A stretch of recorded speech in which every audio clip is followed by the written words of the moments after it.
Ohoo,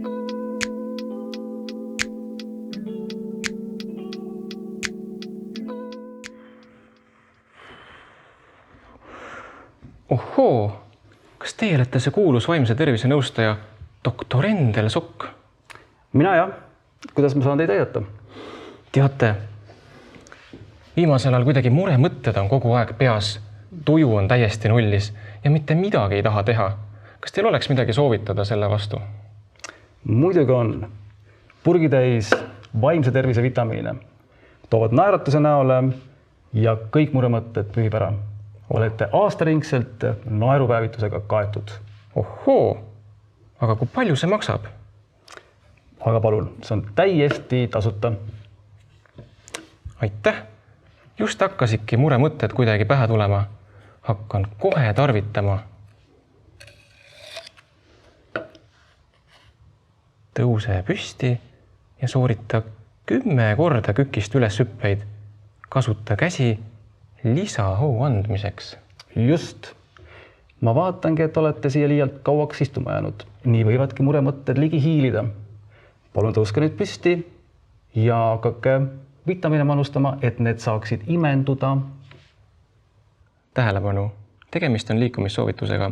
Enne harjutuse sooritamist lugege tähelepanelikult pakendis olevate infolehte.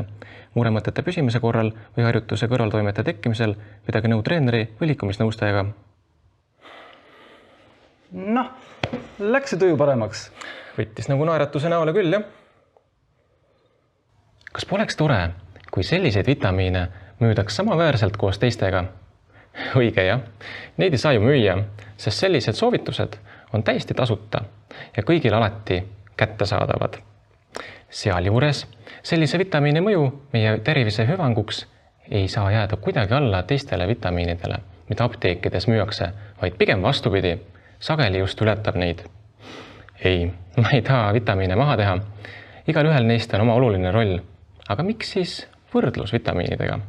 Põhjus on selles, et nii nagu vitamiinide positiivne mõju avaldub eelkõige nende pikaajalisel regulaarsel tarbimisel ja sealjuures ei pea neid üldse palju korraga tarbima, siis samamoodi on ka liikumisega. Me ei pea hakkama tippsportlaseks, et liikumisest oma kehale ja vaimsele tervisele see positiivne mõju kätte saada. Uuringutele ja Maailma Tervishoiuorganisatsiooni soovitustele tuginedes piisab sellest, kui täisealine inimene on nädala jooksul 150 minutit mõõdukalt kuni tugevalt kehaliselt aktiivne. See teeb ühe päeva kohta kõigest ligikaudu 20 minutit. Aga mõõdukas kuni tugev kehaline aktiivsus, mida see tähendab? See on kõiksugune kehaline tegevus, mis võtab juba kergelt hingeldama või tunned, et hakkad juba natukene higistama. Ükskõik, milline see sooritatav kehaline tegevus ka ei oleks. Näiteks, miks mitte kükist üles hüpped või siis ka kiirkõnd. Igal ajal meile kõigile kätte saadav. Sellised liikumisampsud peaksid olema igal ühel meist lahutamatu osa päevast. Tuleb vaid vastav harjumus kujundada. Üheks selliseks harjumuse kujundamise võimaluseks on, kui kirjutad väikestele paberijupikestele erinevad ülesanded valmis. Rullid need paberid kokku ja asetad need endale sobivasse anumasse. Anuma paned aga teiste vitamiinipurkide juurde ning lisad selle oma hommikurutiini. Aga kuidas see liikumine vaimset tervist ikkagi toetab? Esiteks, regulaarne kehaline aktiivsus tagab parem une ja kvaliteetsem uni omakorda on seotud ka parema vaimse tervisega. Teiseks, kehaline aktiivsus aitab parandada meie keskendumisvõimet ja mälu. See on seotud sellega, et kehalisel aktiivsusel on soodustav mõju neurogeneesile ehk uute närvirakkude juurde tekkele. Kolmandaks, kehaline aktiivsus pikaajalisel harrastamisel, kui meie suutlikkus kasvab, tõstab inimese enesehinnangut ja annab tunde, et sul on rohkem energiat. Neljandaks, kehaline aktiivsus aitab vähendada depressiooni ja ärevuse sümptomeid, mis on seotud sellega, et kehalisel aktiivsusel vabanevad sellised hormoonid nagu endorfiinid. Ja viiendaks, kehaline aktiivsus aitab vähendada stressi, sest kehalisel aktiivsusel õpib keha efektiivsemalt kommunikeerima sümpaatilise närvisüsteemiga, mis omakorda tõstab keha võimet vastu panna ka stressile üleüldiselt. Liigume vaimse tervise hüvanguks.